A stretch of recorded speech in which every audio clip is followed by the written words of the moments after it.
Friends, स्वागत है आप सभी का। तो IRCTC में लास्ट 2 दिन में -30% का फॉल आया है। तो हम ये फॉल के बाद में क्या लर्न कर सकते हैं, हमारे लिए की लर्निंग पॉइंट्स क्या रहने चाहिए, जानेंगे इस वीडियो में। अभी ये जो चार्ट है वो IRCTC का है।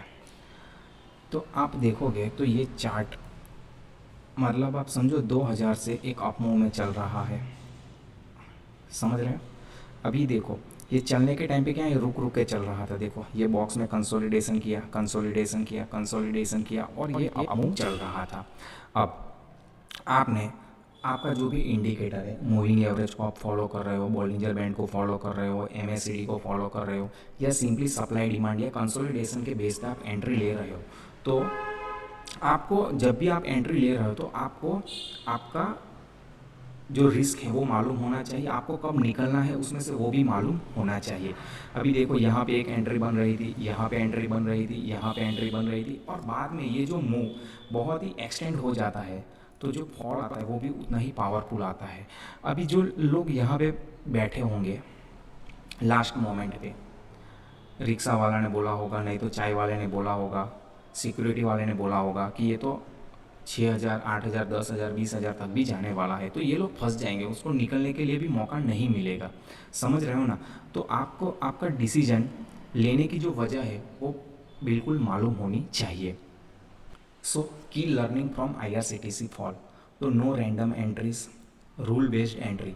तो आपकी जो एंट्री है वो रूल बेस्ड होनी चाहिए। ये नंबर 1 हमारे लिए लर्निंग है, क्योंकि लास्ट मोमेंट पे क्या है ना, आपको लगेगा कि ये तो रोज़ ही ऊपर जाएगा, बट वो रोज़ ऊपर जाएगा नहीं, क्योंकि वो जितनी तेज़ी से ऊपर जाएगा लास्ट मोमेंट में उतनी तेज़ी से वो नीचे भी आ सकता है।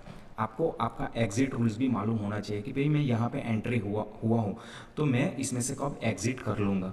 अगर आप ट्रेंड को राइड करते हो तो आपके पास ट्रेलिंग स्टॉप लॉस होना चाहिए कि भाई मुझे यहाँ पे निकल जाना है, नहीं तो मैं इतना प्रॉफिट अपना बुक कर लूँगा। ठीक है, तो ये आपका ट्रेलिंग स्टॉप लॉस हो गया। Importance of the booking profit, तो ये जो इंसिडेंट्स है -30% का फॉल 24 घंटे के अंदर में, वो ये हमें बता रहा है कि आपको टाइम टाइम पे आपका प्रॉफिट जो है उसको भी बुक करना पड़ेगा। समझ रहे हो ना। तो ये जो 3 की लर्निंग है आपकी, entry rules, exit rules and importance of the booking profit. Do not be part of the FOMO, fear of missing out का आपको शिकार नहीं बनना है, क्योंकि आप क्या है 2000 से देखते गए होंगे IRCTC को, 3000 चला गया, 3500, 4000, 4500, 5000, 5500, 6000, 6400 तक भी वो चला गया। तो आपको क्या है ना, लास्ट मोमेंट पे लगेगा यार सबके पास IRCTC है, मेरे पास ही नहीं है, लाओ मैं भी ट्रेन में बैठ जाता हूँ। आप जैसे बैठोगे वो वहीं से क्रैश हो जाएगी। समझ रहे हो। तो if you missed the train, either wait for the next train, दूसरी ट्रेन का आने का इंतज़ार करो। मतलब आपको IRCTC में ही बैठना ये ज़रूरी नहीं है। अभी जो नेक्स्ट स्टॉक्स जो है ऊपर जाने वाला होगा, जो आपके रूल्स के हिसाब से उसमें एंट्री बन सकती है, आप उसको वो ट्रेन को पकड़ो और wait for the train to come on the station again and then seat, meanwhile enjoy the chips.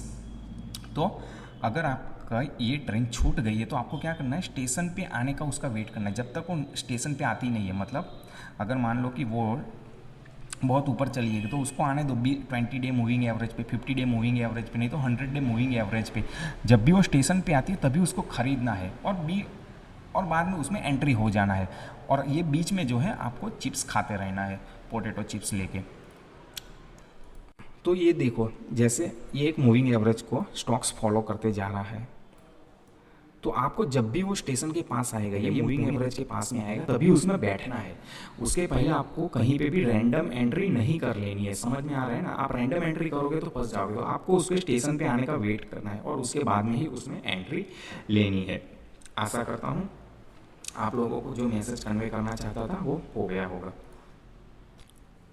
Thank you for watching. अगर आपको ये वीडियो पसंद आया है तो उसको लाइक करें, शेयर करें एंड सब्सक्राइब करें। Thank you.